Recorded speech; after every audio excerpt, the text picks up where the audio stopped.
Mrs. Gracia Michelle, Mrs. Winnie Mandela, the entire Mandela family, our President Zuma, Deputy President Khalima, honorable dignitaries, former President Thabo Mbeki, You may want to speak up a little bit. ladies and gentlemen. Speak up a little bit. Yeah. The last time I saw Madiba alive is when I visited him in hospital. I was filled with an overwhelming mixture of sadness, emotion, and pride. He tightly held my hand. It was profoundly heartbreaking, and it brought all emotions in me. And my mind automatically flashed back to the picture of the man under whom I grew up. How I wished I'd never had to confront what I saw. I first met him 67 years ago,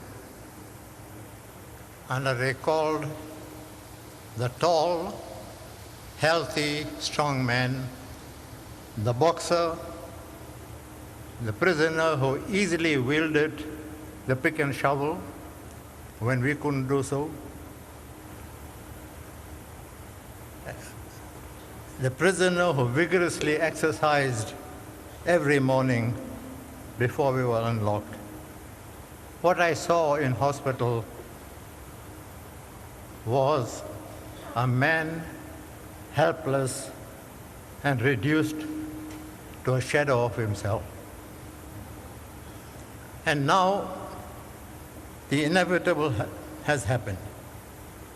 He has left us to join the A team of the ANC, the ANC in which he cut his political teeth, and the ANC for whose non-racial, non-sexist policy he sacrificed his whole life, and for which he was prepared to die.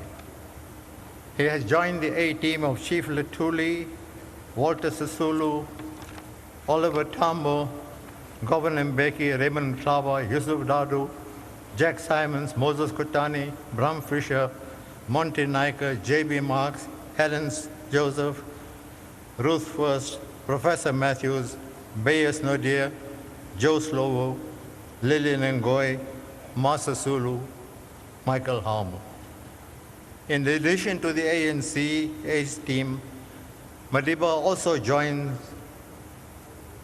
leaders and members of other organizations outside the ANC. Helen Suzman, Steve Biko, Alan Payton, Robert Sobukwe, Sissy Gould, Benny Keys, Neville Alexander, Zep Mutuping, and many others. We are a country that has been blessed by many great and remarkable men and women, all of whom have played a critical role in the liberation of our country.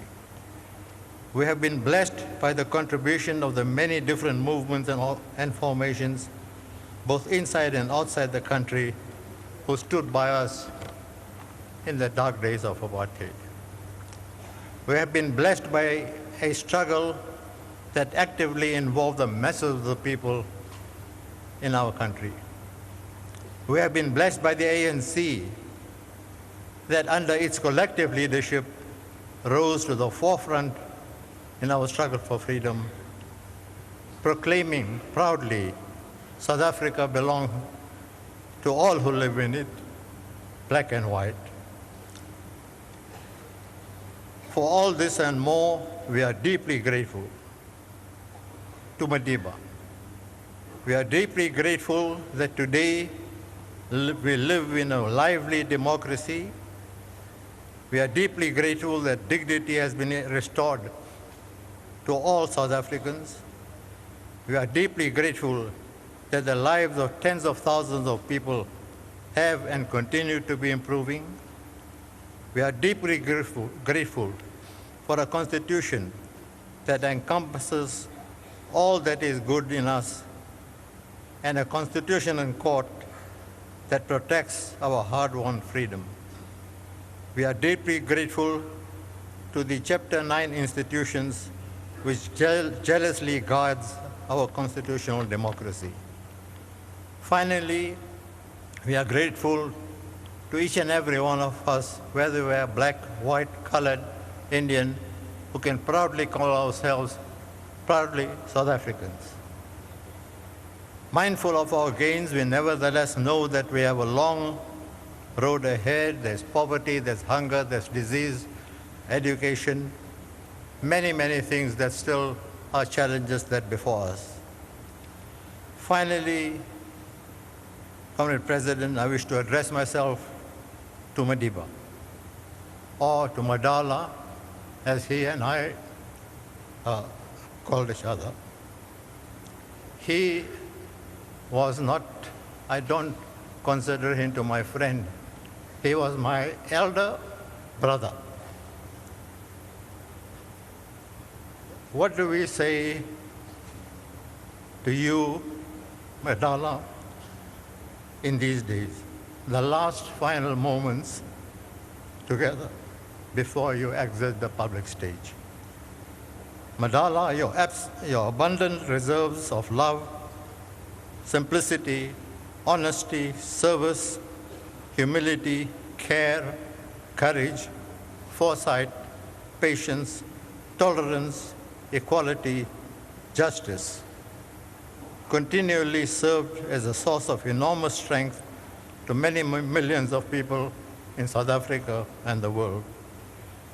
You symbolize today, Mandela, and always will, qualities of a collective leadership, reconciliation, unity, forgiveness, nation building, and a non-racial, non-sexist South Africa. In this spirit, you exemplified your life. It is up to the present generation and generations to come to take up the cudgels where you have left them. It is up to them to face all the challenges that South Africa faces today, which I will not name. In all these challenges, we will be guided continuously by your wisdom and by our actions. Today, mingled with our grief, is the enormous pride that one of our own has during his lifetime and now in your death united the people of South Africa and the entire world on a scale never before experienced in history. Remarkably, in these few last days, the masses of our people from whatever walk of life have demonstrated how very connected they feel to you and how the story of your life is their story and how their story is yours. Mandela, you have captured this relationship beautifully on the occasion of the death of our father, Comrade Walter Sisulu.